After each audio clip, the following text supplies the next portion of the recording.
नमस्कार दोस्तों, आज हम बात करने वाले हैं कि सभी बच्चों तो नहीं परंतु कुछ बच्चे शिक्षक के पास रोज़ अध्यापन करने के लिए नहीं जा पाते हैं। क्या कारण हो सकता है? कारण यह आता है सामने कि वह बीमार रहते हैं। एक बार बीमार पड़ गए तो 8-8 दिन तक ठीक ही नहीं हो पाते हैं। तो हमें ऐसे बच्चों के लिए, जैसे मार्केट में, टीवी में, एजुटेट में बताते हैं कि इम्यूनिटी बढ़ाने के लिए ये खाओ वो खाओ। इम्यूनिटी मतलब रोगों से लड़ने की क्षमता बढ़ाना है। तो हम कुछ ऐसे साधन के बारे में बात करना चाहूँगा कि अपने घर में ही कुछ ऐसे पदार्थ उपलब्ध हैं। यदि हम उनका सेवन बच्चों को कराएं तो निश्चित ही उनकी इम्यूनिटी, रोगों से लड़ने की क्षमता बढ़ेगी और उनकी बुद्धि भी प्रखर होगी। कैसे होगी?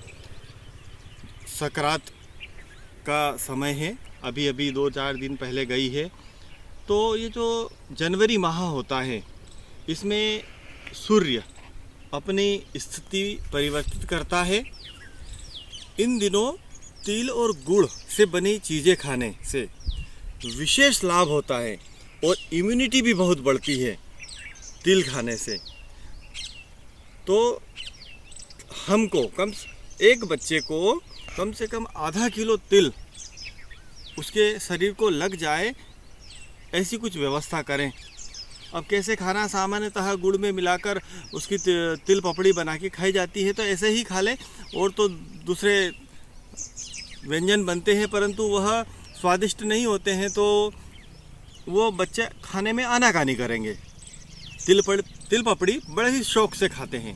तो हम ऐसा नहीं करें कि अपने आधा किलो तिल पपड़ी बना ली ने, घर वालों ने सब ने मिलके खा ली, तो उस बच्चे को क्या मिलेगा? 100 ग्राम तिल मुश्किल से मिल पाएगा। यदि आप घर में ज़्यादा सदस्य हैं तो फिर उस हिसाब से उतनी ज़्यादा मात्रा में तिल और गुड़ मिलाकर तिल पपड़ी बनाएं और उस बच्चे को कम से कम आधा किलो तिल उसके शरीर को लग जाए, तो आप पाएंगे कि उसकी इम्यूनिटी में ज़बरदस्त वृद्धि होगी और साथ साथ उसके दिमाग भी तेज चलेगा। उसकी याद करने की क्षमता, उसकी दिमाग की प्रखरता वह बहुत बढ़ जाएगी और बीमार भी कम पड़ेंगे। यदि बीमार पड़ भी जाते हैं तो 1-2 दिन में ठीक हो जाएंगे। मैं अपने जीवन से जुड़ा हुआ एक हिस्सा बताना चाहूँगा कि मैं अक्सर उन बच्चों के माता पिता से मिलने जाता हूँ जो बहुत कम आते हैं। तो एक बार क्या हुआ कि बच्चे को उसके पिता ने बहुत पीटा और मारा कूटी करके भेज दिया मेरे पास में पढ़ने के लिए। मैदान में पेड़ों की छाँव में आजकल पढ़ाने का प्रचलन चल रहा है। हमारा घर, हमारा विद्यालय के अंतर्गत, जहाँ खुली जगह हो, धूप भी लगती हो, ताज़ी हवा आती हो, तो उसको मार पीट के भेज दिया। दूसरे दिन गया तो बुखार आ रहा था बच्चे को। तीसरे दिन गया तो भी बुखार आ रहा। चौथे दिन गया तो भी बीमार है वो। तो हम बच्चों के खाने पीने में कुछ ऐसे पोषक तत्वों को समाहित करें। मार्केट में तो बहुत सारी चीज़ें मिलती हैं परंतु वह बहुत ही महंगी है। हमारे घर में उपलब्ध है और यह बहुत सस्ता पड़ता है। तो हम इसका उपयोग करें बच्चों की बुद्धि को बढ़ाने के लिए, उनकी रोगों से लड़ने की क्षमता बढ़ाने के लिए। आज के लिए इतना ही।